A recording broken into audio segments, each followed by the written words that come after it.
Bom, vamos continuar a nossa aula introdutória sobre a narrativa jurídica, né? Nós vimos a questão da importância do ponto de vista cognitivo, de por que é importante saber narrar, e algumas características que o texto da narrativa traz, que são extremamente importantes para que a gente induza o leitor a acreditar na nossa história.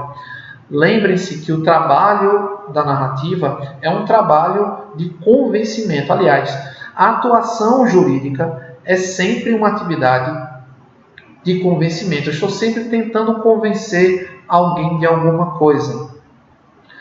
A argumentação é importante, mas a narrativa assume um papel fundamental nesse processo. Vamos entender por quê? Vamos lá. Pronto. Primeiro, existe um princípio processual que é o princípio da inércia do judiciário. O que isso significa? O juiz, quando ele acorda de manhã, antes de ir para o trabalho, ele não sai, por exemplo, andando nas ruas e batendo na porta das pessoas, perguntando: bom dia, dona Maria, a senhora está passando por algum problema? Sim, então o que foi que aconteceu? Então, venha cá que eu vou com você ao fórum e a gente vai resolver o seu problema. Não, o judiciário fica lá paradinho, quieto. Ele só atua quando provocado. Então, para que o judiciário possa intervir na reparação de um dano, na garantia de um direito, ele precisa ser informado de que houve um fato em que um direito foi lesado ou que um direito precisa ser garantido. Então, é muito importante ter em mente de que quando eu levo a narrativa para o judiciário, ele não viu o que aconteceu.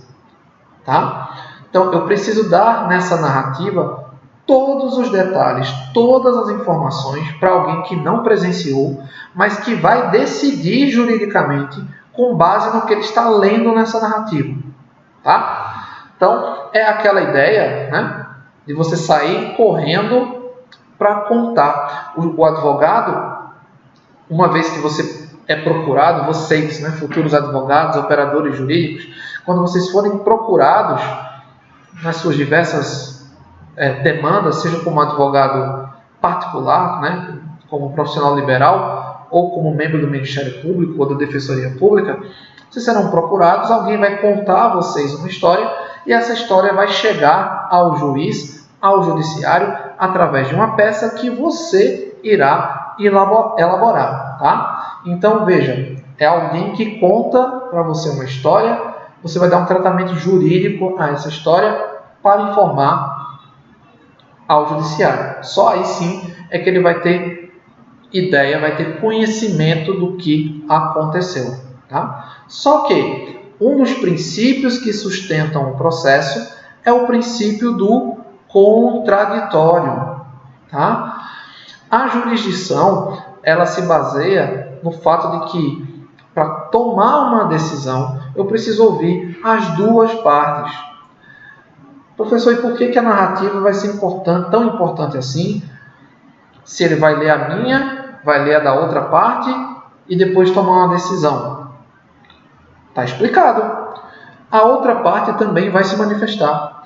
A outra parte também vai ter um discurso, também vai construir uma narrativa. Ela vai contar o que aconteceu sob um outro ponto de vista, sob o ponto de vista do réu. Ou se você é advogado do réu, você também vai pegar já o processo com a narrativa contada do ponto de vista do autor. Então é muito importante, porque quem conta primeiro tem a vantagem, mas quem conta por último também vai ficar com as últimas impressões. Ambas vão disputar qual foi a melhor versão da história. A versão que for mais convincente é aquela que vai convencer o juiz. Então não é o fato o princípio da inércia não significa que aquele que chega lá para contar primeiro é quem ganha. Ele também vai ouvir a outra história, vai ouvir a outra parte. Então a narrativa vai ser importante para ambas as partes no processo. Quando vocês receberem os seus clientes, sejam eles de qual esfera venha, pública ou privada, eles vão chegar e vão começar a contar para vocês o que aconteceu.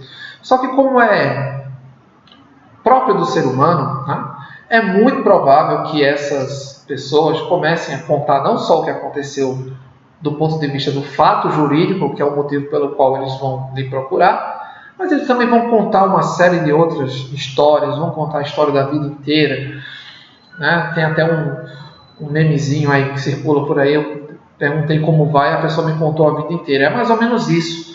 Geralmente o advogado funciona até como uma espécie de terapeuta, né? Principalmente quando algumas questões envolvem bens familiares, né? Questão de herança, né? Separação, entre outras coisas. Então, dessa chuva de informações que o cliente vai lhe dar, você tem que selecionar aquilo que é importante para resolver a lide, tá? Então, se o camarada está lá querendo dizer que teve um bem do casamento dele que foi comprado antes do regime de casamento, ou seja, antes de casar, ele não precisa dizer que esse bem ele foi fruto da herança do tio, que ele juntou dinheiro para comprar, né? Não é não é esse o objetivo da narrativa, do ponto de vista do fundamento jurídico, tá? O fundamento jurídico é: qual foi a data em que esse bem foi adquirido? Quais são as provas que você tem de que a sua esposa não participou desse processo, que não contribuiu com esse processo de compra, tá? Então, selecionar bem essas informações. E, por último, uma questão que sempre os alunos perguntam: professor, qual o tamanho ideal da narrativa? Tá? Não existe, na verdade, um tamanho ideal. Existem informações que você pode deixar de dizer e existem informações que você não pode deixar de dizer, tá? Então, nessa seleção, nesses aspectos relevantes para resolver a lide, que é o conflito, é muito importante você estar atento àquilo que você não pode de jeito nenhum deixar de dizer, porque é importante para você compreender o fato jurídico, e aquilo que você pode deixar de dizer, porque vai ser deduzido das informações. Toda vez que a gente fala, que a gente conversa, a gente parte do pressuposto de que as pessoas conhecem uma série de informações, uma série de conhecimentos que eu não preciso explicar de novo tudo para que ela possa entender o que eu vou dizer, tá certo? Então, existe uma tentativa de equilíbrio nesse processo. O que eu posso deixar de dizer, o que eu não posso, em hipótese alguma, deixar de dizer, tá?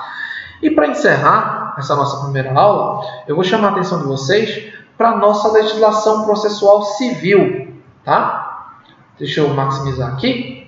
Ó, no artigo 319, diz o seguinte: a petição inicial indicará, está no caput do artigo, né? No inciso 3, o fato e os fundamentos jurídicos do pedido. Tá bom?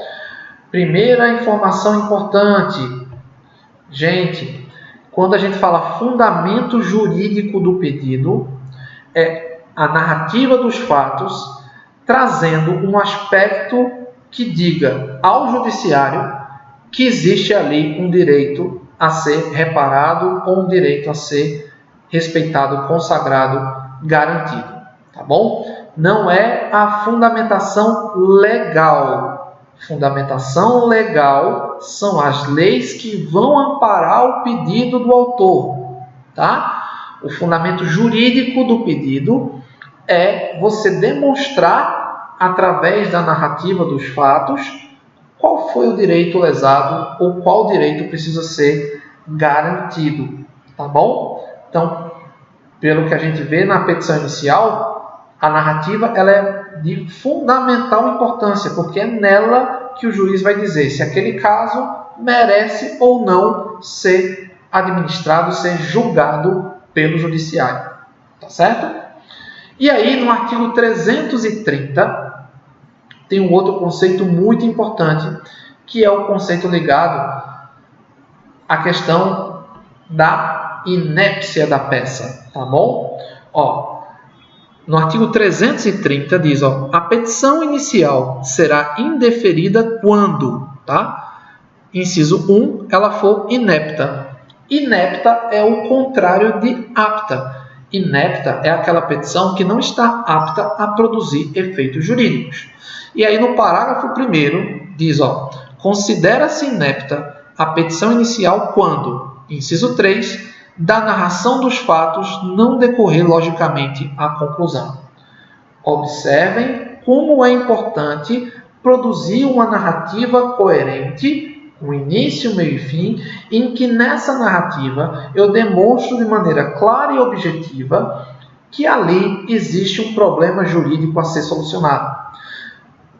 Mesmo imaginando que a outra parte também vai ter o direito de se manifestar, portanto, também o direito de narrar o que aconteceu, fica claro e evidente que eu tenho que ser muito cuidadoso com a elaboração da narrativa, porque a melhor narrativa, aquela que trouxer elementos que convençam o meu leitor de que o fato aconteceu exatamente daquela forma, vai prevalecer, vai vencer provavelmente essa lide, tá bom? Nas nossas próximas aulas, a gente vai discutir um pouquinho mais do ponto de vista do texto, da estruturação do texto mesmo, a questão narrativa.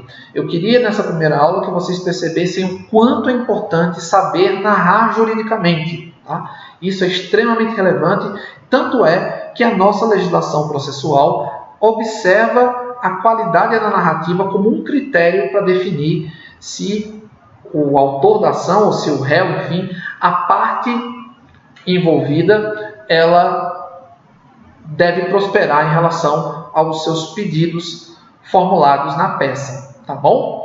Então vai ser muito importante, principalmente na petição inicial. Na contestação, a narrativa vai ganhar um outro caráter, mas na petição inicial ela tem um peso importantíssimo, tá bom?